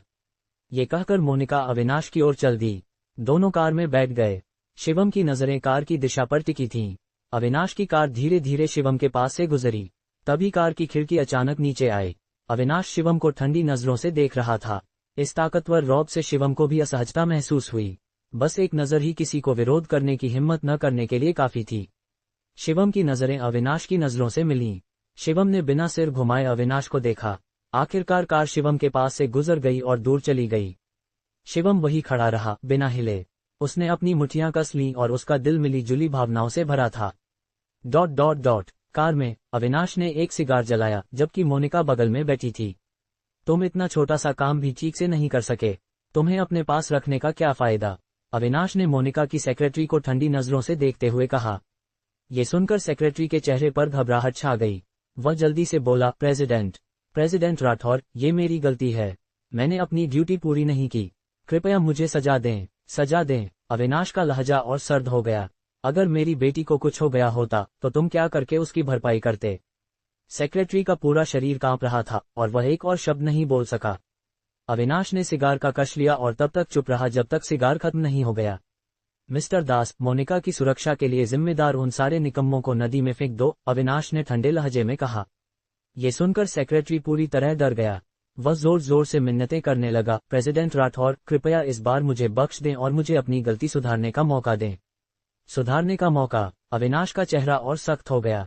वह गुस्से में बोला, अगर मेरी बेटी को कुछ हो गया होता तो तुम्हारी 100 जानें भी उसकी भरपाई के लिए काफी नहीं होती। तुम मुझसे माफी मांगने की हिम्मत कैसे कर रहे हो? सेक्रेटरी का पूरा शरीर कांप रहा था और उसकी आंखों से आंसू बह रहे थे। वह बहुत दयनीय लग रहा था। पापा, इस मामले का उनसे कोई लेना देना नहीं है, उन्हें डराओ मत, मोनिका ने आंखें तरेरते हुए कहा। अविनाश ने गहरी सांस ली और बोला, नहीं, तुम्हारे दादाजी को भी इस मामले की खबर है। वह बहुत नाखुश हैं। बस, बहुत हुआ, मोनिका ने कुछ नाराजगी से कहा। मैंने पहले ही कहा कि इसका उनसे कोई लेना देना नहीं है। उन्होंने कुछ गलत नहीं किया, तुम उन्हें सजा क्यों दे रहे हो? और मैंने उन्हें शिवम की सुरक्षा करने को कहा था, मोनिका ने भौहें चढ़ाते हुए कहा। अविनाश को यह सुनकर थोड़ा आश्चर्य हुआ। वह मोनिका को हैरानी से देखते हुए बोला, मोनिका, हम कई दिनों से नहीं मिले, तुम इतनी नर्मदिल कैसे हो गई? मोनिका ने आंखें तरेरी और बोली, खैर, मैं कह रही हूं ना तो ना। अगर तुम नहीं मानोगे तो मैं दादाजी के पास जाऊंगी। ये सुनकर अविनाश ने बेबसी से सिर हिलाया। ठीक है, मैं तुम्हारी बात मान लेता हूँ, ठीक है। अविनाश कुछ झुंझलाया हुआ लग रहा था। सेक्रेटरी ने राहत की सांस ली। उसने अपने माथे का पसीना पोंछा और जल्दी से मोनिका की ओर देखकर बोला, मिस, मेरे लिए बोलने के लिए शुक्रिया। मोनिका ने सेक्रेटरी को देखा और बेपरवाही से कहा, शायद तुम्हें शिवम को धन्यवाद देना चाहिए। सेक्रेटरी एक पल के लिए ठिठक गया, जैसे उसे समझ नहीं आया। लेकिन जल्दी ही सेक्रेटरी को बात समझ आ गई। वह हंसते हुए बुदबुदाया, हाँ, शायद मुझे सचमुच शिवम को धन्यवाद देना चाहिए। जब से मोनिका की मुलाकात शिवम से हुई थी, वह साफ तौर पर बहुत बदल गई थी। अगर पहले वाली मोनिका होती तो वह किसी के लिए भी मिन्नतें नहीं करती और न ही इतनी नर्मदिल होती। अगले कुछ दिनों में सामान पैक कर लो, मैं तुम्हें मुंबई वापस ले जाऊंगा, अविनाश ने अचानक कहा। ये सुनकर मोनिका ने जल्दी से सिर हिलाया और बोली, नहीं, मैं मुंबई वापस नहीं जाना चाहती। मोनिका, इस बार तुम्हें वापस जाना ही होगा, अविनाश ने गहरे चेहरे के साथ कहा। ऐसा कुछ होने के बाद पूरा राठौर परिवार तुम्हारी चिंता में डूबा है। अगर मैं तुम्हें जयपुर में और रहने दूं और कुछ हो गया तो तुम्हारे दादाजी जयपुर को उलट पुलट कर देंगे। हालांकि ऐसा था, मोनिका ने फिर भी जिद पकड़ ली। मैं मुंबई नहीं जाना चाहती। इस बार जो हुआ वो बस एक हादसा था, मोनिका ने जिद्दी लहजे में कहा। अगर सचमुच जरूरी है तो तुम मेरी सुरक्षा के लिए कुछ और लोग भेज दो, मोनिका ने मुंह फुलाते हुए कहा। मोनिका की जिद ने अविनाश को आह भरने पर मजबूर कर दिया। वह बखूबी जानता था कि मोनिका जयपुर छोड़ना नहीं चाहती थी, क्योंकि वह शिवम नाम का वह लड़का यहाँ था। लेकिन अब जब ये हादसा हो चुका था, अविनाश को मोनिका को जयपुर में अकेले छोड़ने की चिंता थी। मोनिका, इस बार तुम्हें वापस जाना ही होगा, अविनाश ने गहरी सांस लेकर कहा। और तुम्हारे दादाजी ने भी इसकी सहमति दी है, अविनाश ने धीमी आवाज में कहा। ये सुनकर मोनिका के चेहरे पर हैरानी छा गई। वह एक पल के लिए चुप हो गई। मोनिका किसी की भी बात न मान सकती थी, लेकिन ओल्ड मास्टर राठौर की बात नहीं। तुम जानती हो कि तुम्हारे दादाजी को तुम सबसे ज्यादा प्यार है। अगर तुम नहीं गई तो वो खुद जयपुर आ जाएंगे। अब तुम ही तय करो, अविनाश ने सिर हिलाते हुए कहा। मोनिका ने तुरंत भौहें चढ़ाईं। ओल्ड मास्टर राठौर बूढ़े हो चुके थे और कई सालों से मुंबई नहीं छोड़ा था। मोनिका अपने निजी कारणों की वजह से अपने दादाजी को इतनी दूर जयपुर आने देने के लिए तैयार नहीं थी। मुझे 3 दिन दो, मोनिका ने गहरी सांस लेकर कहा। ये सुनकर अविनाश के चेहरे पर तुरंत मुस्कान आ गई। अच्छा, बिल्कुल ठीक है, अविनाश ने बार बार सिर हिलाते हुए कहा। मेरी एक और शर्त है, तभी मोनिका ने कहा। अविनाश ने जल्दी से सिर हिलाया और बोला, बताओ, मैं पूरी कोशिश करूंगा तुम्हारी बात मानने की। तुम्हें शिवम की सुरक्षा की गारंटी देनी होगी, मोनिका ने दृढ़ लहजे में कहा। और वो कुछ बॉडीगार्ड्स को शिवम के पास ही रहने देना होगा। अविनाश के मन में मिली जुली भावनाएं थीं। इस छोटे से समय में मोनिका पूरी तरह बदल गई थी। अविनाश को ये थोड़ा हैरान करने वाला लगा। ज्यादा समय नहीं लगेगा, तभी मोनिका ने अचानक मुस्कुराते हुए कहा, ज्यादा से ज्यादा 1 साल। 1 साल बाद मुझे यकीन है कि उसे राठौर परिवार की सुरक्षा की जरूरत नहीं पड़ेगी। मोनिका का लहजा दृढ़ था और उसमें थोड़ी खुशी भी थी, यहाँ तक कि उसके चेहरे पर भी खुशी और उम्मीद की मुस्कान थी। अविनाश को और ज्यादा हैरानी हुई, मोनिका को उस नौजवान पर इतना भरोसा क्यों था। 1 साल, अविनाश को मन ही मन शक हुआ। उसे मोनिका के फैसले पर संदेह था। एक नौजवान जिसके पास कुछ भी नहीं, वह 1 साल में कितना तरक्की कर सकता था। यहाँ तक कि अगर वह जीनियस ही क्यों न हो, मोनिका की उम्मीदों जैसा बनना असंभव था। मैं तुमसे वादा करता हूँ, अविनाश ने आखिर में कुछ न कहते हुए सहमति दी। फिर अविनाश मोनिका को होटल ले गया। मोनिका के सो जाने के बाद अविनाश होटल से बाहर निकल गया। प्रेसिडेंट राठौर, अब हम कहाँ जा रहे हैं? उसके साथ के 2 बॉडीगार्ड्स ने पूछा। अविनाश का चेहरा ठंडा था और वह बेपरवाही से बोला, मैं उस नौजवान शिवम से मिलना चाहता हूँ। मैं सचमुच जानना चाहता हूँ कि किस तरह का इंसान मेरी बेटी का दिल जीत पाया। अविनाश ने सिगार जलाया और धुआं छोड़ा। जी प्रेसिडेंट राठौर, दोनों बॉडीगार्ड्स ने सिर हिलाया। फिर कार शिवम के ठिकाने की ओर तेजी से बढ़ी। राठौर परिवार की ताकत के साथ किसी को ढूंढना मिनटों का काम था। कार में अविनाश खिड़की से बाहर चिंतित नजरों से देख रहा था। जयपुर आकर शिवम से मिलना ओल्ड मास्टर राठौर का आइडिया था। अविनाश के नजरिए में घमंडी और ऊंचे ख्यालों वाली मोनिका जल्द ही मुंबई वापस चली जाएगी। उसके लिए जयपुर के एक साधारण नौजवान को पसंद करना बिल्कुल असंभव था। मुंबई में अनगिनत शानदार टैलेंट्स थे। मोनिका ने उनमें से किसी को पसंद नहीं किया, तो जयपुर के एक ऐसे लड़के को कैसे पसंद कर सकती थी जिसके पास कुछ भी नहीं था। लेकिन जैसा दिख रहा था, चीजें अविनाश की सोच से बिल्कुल अलग थीं। मैं इस नौजवान से मिलने के लिए और उत्सुक हो रहा हूँ। इस वक्त शिवम होटल के बिस्तर पर करवटें बदल रहा था, लेकिन उसे नींद नहीं आ रही थी। उसके दिल में एक बुरी आशंका थी और राठौर परिवार की ताकत देखने के बाद शिवम और ज्यादा जोश में आ गया था। राठौर परिवार की ताकत उसकी कल्पना से कहीं ज्यादा थी, यहाँ तक कि शिवम को हल्की सी बेबसी भी महसूस हो रही थी। लेकिन शिवम के लिए चाहे कितनी भी मुश्किलें क्यों न हो, वह कभी हार नहीं मानेगा। जब तक वह मोनिका के साथ रह सकता था, शिवम सब कुछ छोड़ने को तैयार था। डैम इट, शिवम अचानक बिस्तर से उठ बैठा। उसे नींद आना असंभव था। शिवम खड़ा हुआ और खिड़की से बाहर का नजारा देखने लगा। उसने अपनी मुट्ठियां कस लीं। ज्यादा से ज्यादा 1 साल, बस 1 साल। मैं निश्चित रूप से मुंबई जाऊंगा। मैं निश्चित रूप से मोनिका के साथ खुलेआम रहूंगा। शिवम ने दांत पीसते हुए ये शब्द कहे। तभी शिवम ने नीचे एक रोल्स रॉयस कार को धीरे धीरे गुजरते देखा। फिर कार नीचे रुक गई। एक अधेड़ उम्र का आदमी कार से उतरा। मोनिका, मोनिका के पापा। शिवम का चेहरा बदल गया। वह यहाँ क्या कर रहे हैं? क्या वह मुझे ढूंढने आए हैं? शिवम कुछ उलझन में था, लेकिन चाहे अविनाश उसे ढूंढने आए हो या न आए, उसे तैयार रहना था। इसलिए शिवम ने कमरा ठीक किया और कॉफी बनाई। फिर वह कमरे में बैठकर चुपचाप इंतजार करने लगा। जल्द ही बाहर से चमड़े के जूतों की आवाज आई। अविनाश और उसके 2 बॉडीगार्ड्स जल्द ही दरवाजे पर दिखाई दिए। दरवाजा जानबूझकर खुला छोड़ा गया था, जैसे वह उनका इंतजार कर रहा हो। इससे अविनाश को थोड़ा आश्चर्य हुआ। शिवम जल्दी से खड़ा हुआ और आगे बढ़कर बोला, नमस्ते मिस्टर राठौर। अविनाश ने उसकी ओर ध्यान नहीं दिया। वह सीधे सोफे पर जाकर बैठ गया। फिर उसके बगल वाले बॉडीगार्ड ने उसके लिए सिगार जलाया। ऐसे शख्स के सामने शिवम का घबराना लाजमी था, लेकिन शिवम ने पूरी कोशिश की कि वह शांत दिखे। अविनाश ने सिगार का कश लिया और बेपरवाही से बोला, तुम्हें पता था कि मैं आऊंगा? नहीं, मुझे नहीं पता था। शिवम ने सिर हिलाया। मैंने बस खिड़की से तुम्हें बाहर देख लिया। अविनाश हंस पड़ा। वह धीरे धीरे खड़ा हुआ और शिवम के सामने आकर बोला, तुम में क्या क्वालिटी है कि तुम मेरी बेटी के साथ रह सको? शिवम सन रह गया। ये सवाल उसके लिए सचमुच जवाब देना मुश्किल था। फिलहाल शिवम किसी भी तरह से मोनिका के लायक नहीं था। दोनों के बीच सामाजिक हैसियत में जमीन आसमान का फर्क था। शिवम चुप रहा और लंबे समय तक कुछ बोला नहीं। अविनाश ने सिर हिलाया और धीमी आवाज में बोला, लगता है मेरी बेटी ने तुम्हें ज्यादा ही ऊंचा आंका। मिस्टर राठौर। तभी शिवम ने आखिरकार मुंह खोला। उसने गहरी सांस ली और बोला, फिलहाल मैं सचमुच एक मामूली इंसान हूँ, लेकिन मुझे 1 साल का समय दो। मैं साबित करूंगा कि मैं मिस मोनिका के लायक हूँ।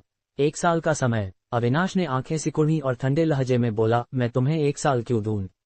तुम में क्या क्वालिटी है कि मैं तुम्हें 1 साल का समय दूं? शिवम ने अविनाश को देखा और एक एक शब्द कहते हुए बोला, मैं इसके लायक हूँ। हा हा हा। अविनाश जोर से हंस पड़ा। नौजवान, तुम तो जयपुर में कुएं का मेढक हो। तुमने असली दुनिया कितनी देखी है? अविनाश ने ठंडे लहजे में कहा। शिवम ने दांत पीसे और बोला, मिस्टर राठौर, जो थोड़े समय में बड़ी तरक्की कर ले उसे हल्के में नहीं लेना चाहिए।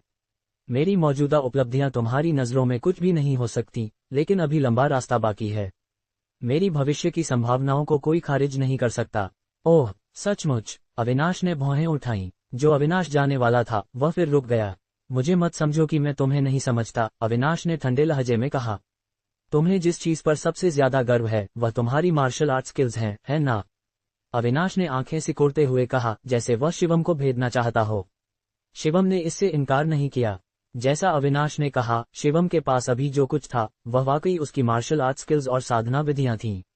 ये देखकर अविनाश ने हल्का सा तंज कसा, तुम्हारी ये मामूली स्किल्स मेरी नजरों में कुछ भी नहीं। मेरे किसी भी माथत आदमी की उंगली हिलाने से तुम मर सकते हो। इतना कहते ही अविनाश के बगल वाला बॉडीगार्ड एक कदम आगे बढ़ा और ठंडे लहजे में बोला, मेरा नाम उमंग है, प्रेसिडेंट राठौर का बॉडीगार्ड।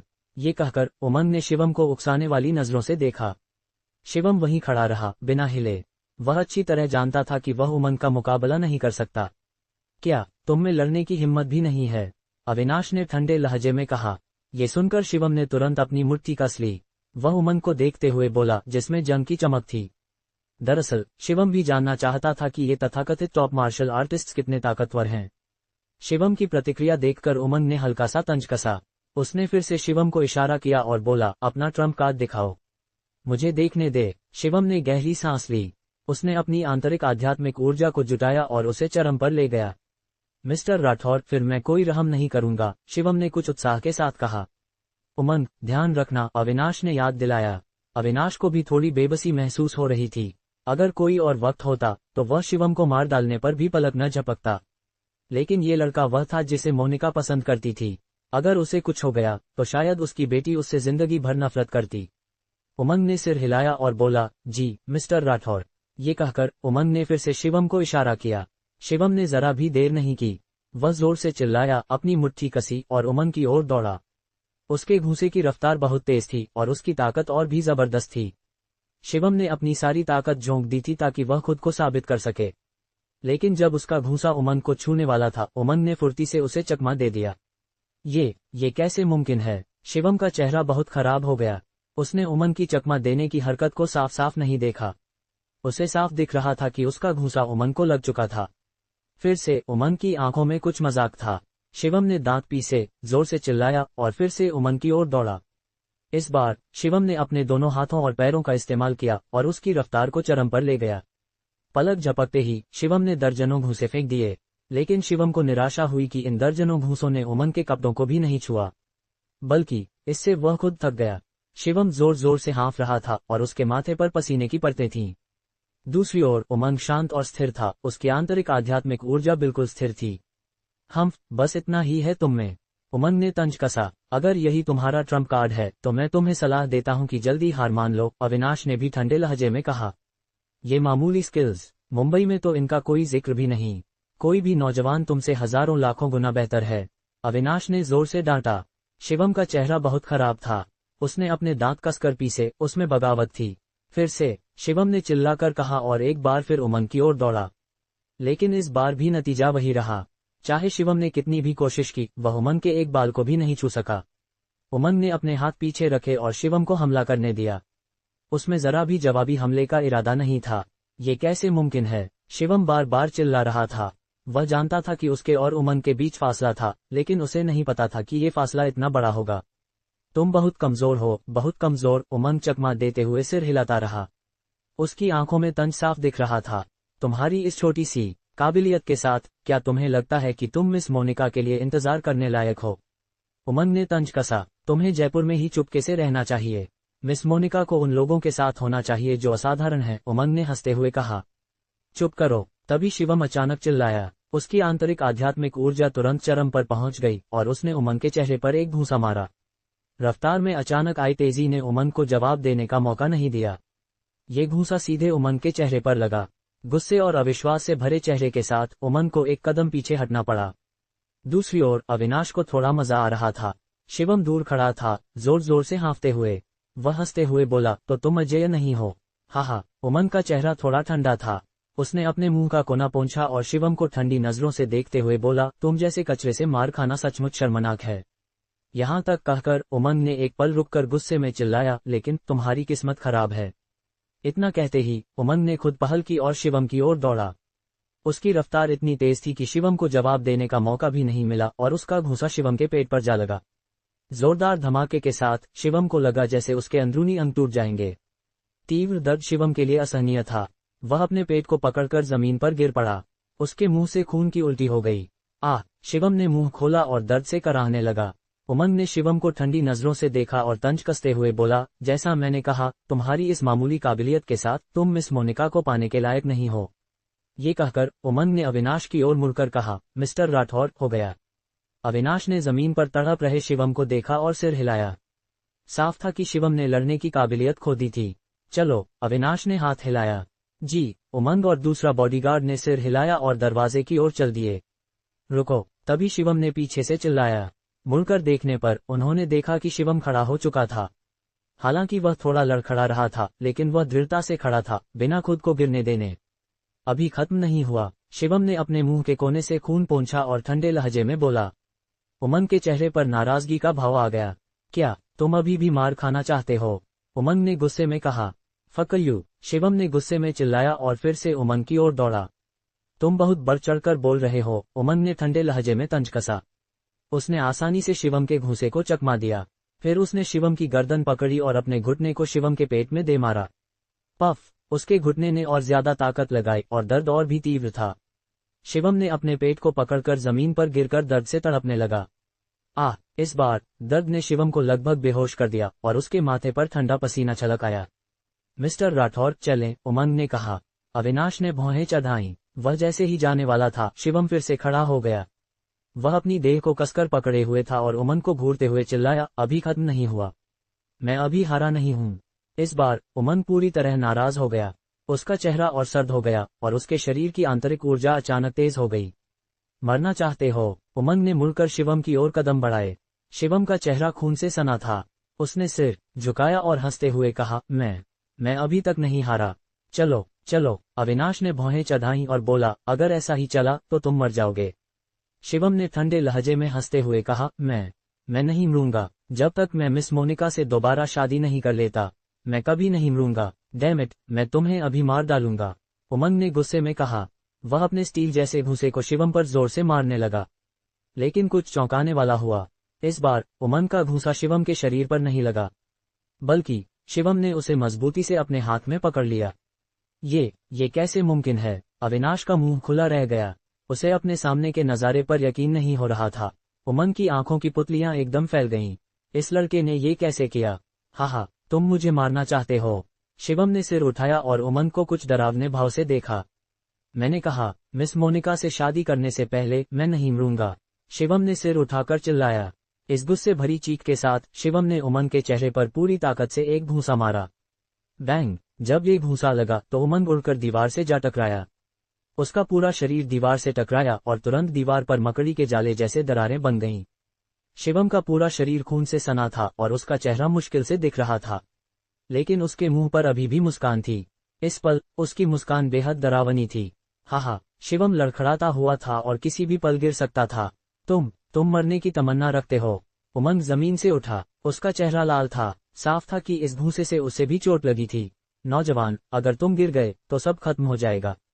इतना संघर्ष क्यों? अविनाश ने शिवम को ठंडी नजरों से देखते हुए कहा। शिवम ने मुश्किल से अपनी देह को संभाला। वह हंसते हुए बोला, मिस्टर राठौर, अगर तुम सहमत नहीं हो तो कृपया मुझे मार डालो। शिवम के लिए मोनिका के बिना जिंदगी मरने से भी बदतर थी। ये सुनकर अविनाश को थोड़ा झटका लगा। वह थोड़ा भौहें चढ़ाकर खड़ा रहा, फिर उसने अपने हाथ पीछे किए और हल्के से तंज कसा। बैंग! तभी उमंग ने फिर से हमला किया। उसने शिवम पर एक घूंसा मारा और उसे उड़ा दिया।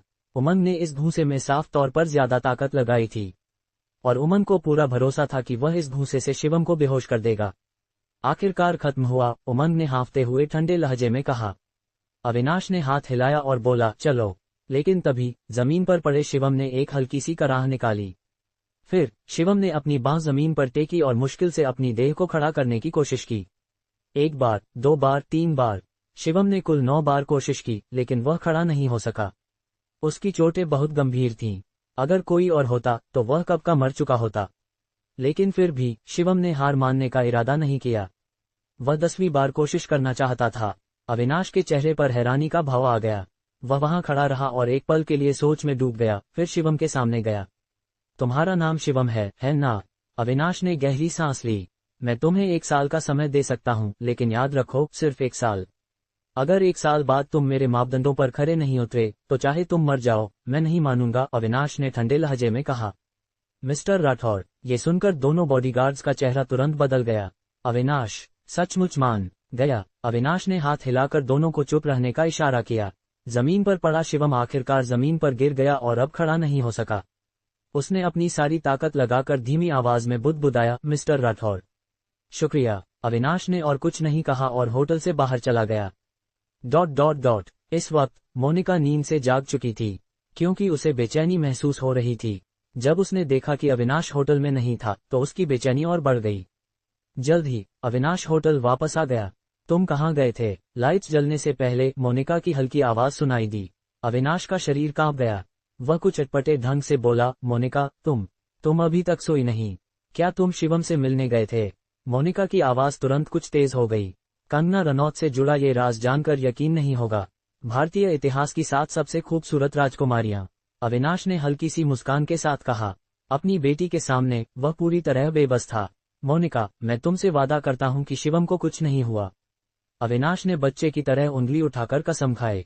मोनिका ने अविनाश को घूरा, जैसे वह जानना चाहती हो कि वह झूठ बोल रहा है या नहीं। थोड़ी देर बाद मोनिका ने ठंडे लहजे में कहा, पापा, मैं कभी मजाक नहीं करती। जो मैं कहती हूँ वो करती हूँ। अविनाश ने अपने माथे का पसीना पोंछा और हल्की मुस्कान के साथ बोला, हाँ मोनिका, सो जाओ, देर हो चुकी है। मोनिका के अपने कमरे में हुई कुने के बाद अविनाश ने राहत की सांस ली। हाय, मुझे सचमुच नहीं पता कि शिवम ने मोनिका को कैसे जीत लिया। अविनाश ने बुदबुदाते हुए कहा। मिस्टर राठौर, क्या तुम सचमुच मिस मोनिका की शादी शिवम से करने दोगे? उमंग ने भौहें चढ़ाते हुए पूछा।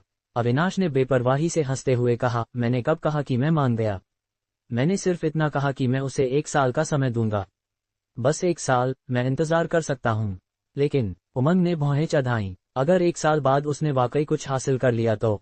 अविनाश ने उमंग को देखा और बोला, अगर शिवम वाकई मुंबई गया तो उसे पता चलेगा कि उसका सामना किससे है। मुंबई के वो नौजवान उसे आसानी से छोड़ेंगे नहीं। यहाँ तक कहकर अविनाश ने एक पल रुककर कहा, बेशक, अगर शिवम वाकई उन नौजवानों को पीछे छोड़ दे तो मोनिका का उससे शादी करना कोई नुकसान नहीं होगा। ये सुनकर उमंग ने हल्की सी मुस्कान दी और बोला, कहना आसान है। शिवम कुछ भी नहीं है और मुंबई के बड़े परिवारों के नौजवानों से मुकाबला करना चाहता है।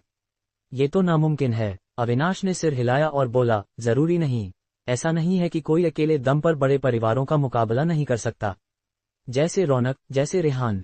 ये सुनकर उमंग ने धीमी आवाज में बुदबुदाया, रौनक अब मिलिट्री रीजन के टॉप पर एक बड़ा नाम है और रेहान को पायरों का रक्षक कहा जाता है। अगर तुम शिवम की तुलना उनसे कर रहे हो तो क्या तुम उसे ज्यादा तवज्जो नहीं दे रहे? अविनाश ने उस सवाल का जवाब नहीं दिया। दूसरे शायद न जानते हों, लेकिन अविनाश अच्छी तरह जानता था। अगर शिवम वाकई उस शख्स का बेटा था तो कोई नहीं जानता कि शिवम भविष्य में किस मुकाम तक पहुंचेगा। ये भी एक कारण था कि अविनाश ने शिवम को मौका देने की हामी भरी। अगले दिन मोनिका नींद से जागने के बाद होटल से बाहर निकल गई। उसने और अविनाश ने 3 दिन बाद प्रांतीय राजधानी में मिलने का तय किया था। इन 3 दिनों में मोनिका शिवम के साथ रहना चाहती थी। चाहे शिवम कुछ भी करे, वह उसके साथ रहेगी। मोनिका के जाने के बाद अविनाश ऊपर खड़ा था और कार को धीरे धीरे जाते हुए देख रहा था। उमंग, कुछ लोगों को चुपके से मोनिका की सुरक्षा के लिए लगाओ, अविनाश ने सिगार का कश लेते हुए बेपरवाही से कहा। जी, प्रेसिडेंट राठौर, उमंग ने सिर हिलाया और बाहर चला गया। कार जल्द ही शिवम के होटल के प्रवेश द्वार पर पहुंच गई। कमरे का नंबर पूछने के बाद वह सीधे ऊपर चली गई। कमरे में घुसते ही मोनिका ने मुस्कुराते हुए कहा, शिवम, क्या तुम अभी भी? वह अपनी बात पूरी करने से पहले ही रुक गई। उसका चेहरा ठंडा पड़ गया, क्योंकि उसने शिवम के शरीर पर अनगिनत जख्म देखे और उसका चेहरा इतना सूजा हुआ था कि उसे पहचानना मुश्किल था। मोनिका का चेहरा बेहद ठंडा था। उसने शिवम को देखकर ठंडे लहजे में पूछा, ये किसने किया? शिवम ने हाथ हिलाया और मुस्कुराते हुए कहा, मैं ठीक हूँ। मैं गलती से कहीं टकरा गया। मैं पूछ रही हूँ, ये किसने किया?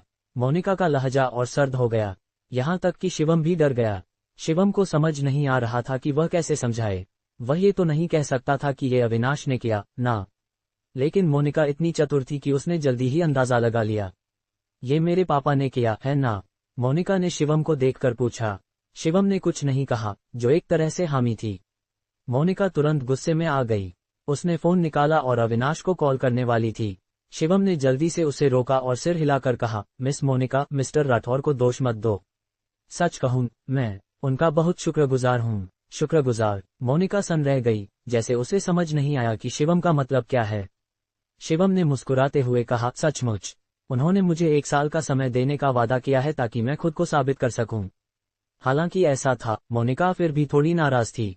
उसने हाथ बढ़ाकर शिवम के चेहरे को छुआ, फिर दुख भरे लहजे में बोली, उन्होंने तुम्हें इतना कैसे मार डाला? ये तो बहुत ज्यादा है। दर्द नहीं हो रहा? सचमुच? शिवम ने सिर हिलाकर कहा। सिली, मोनिका ने शिवम को आंखें तरेरते हुए कहा। फिर उसने फ्रंट डेस्क को फोन किया और जल्द ही फ्रंट डेस्क ने दवा भेज दी। यहाँ चुपचाप बैठो और दर्द सहन करो, मोनिका ने दवा पकड़ते हुए कहा। शिवम थोड़ा झेप गया, लेकिन उसे दिल से बहुत सुकून महसूस हो रहा था। बचपन से शिवम को अनगिनत बार पीटा गया था, लेकिन किसी ने कभी नहीं पूछा कि उसे दर्द हो रहा है या नहीं, और न ही किसी ने उस पर मलहम लगाया। मोनिका का आना शिवम को बार बार सुकून दे रहा था। वह बिस्तर के पास चुपचाप बैठ गया और मोनिका की कोमल देखभाल स्वीकार करने लगा।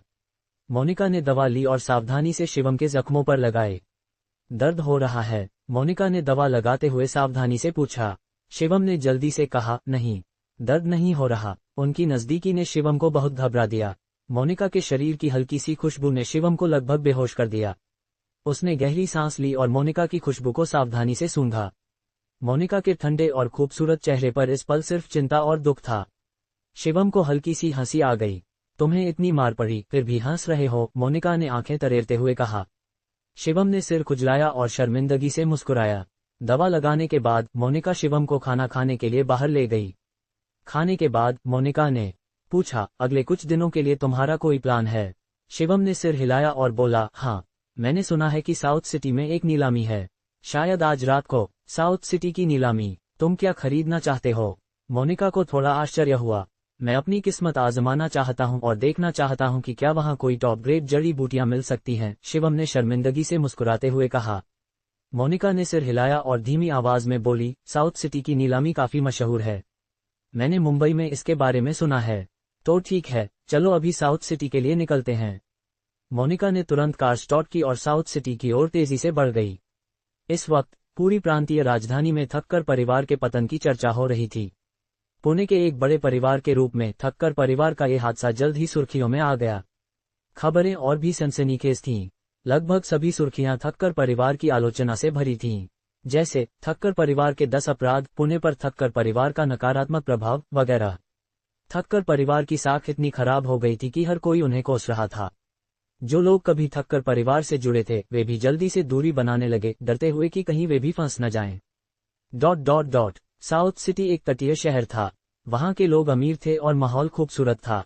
ये साधना के लिए एक शानदार जगह थी।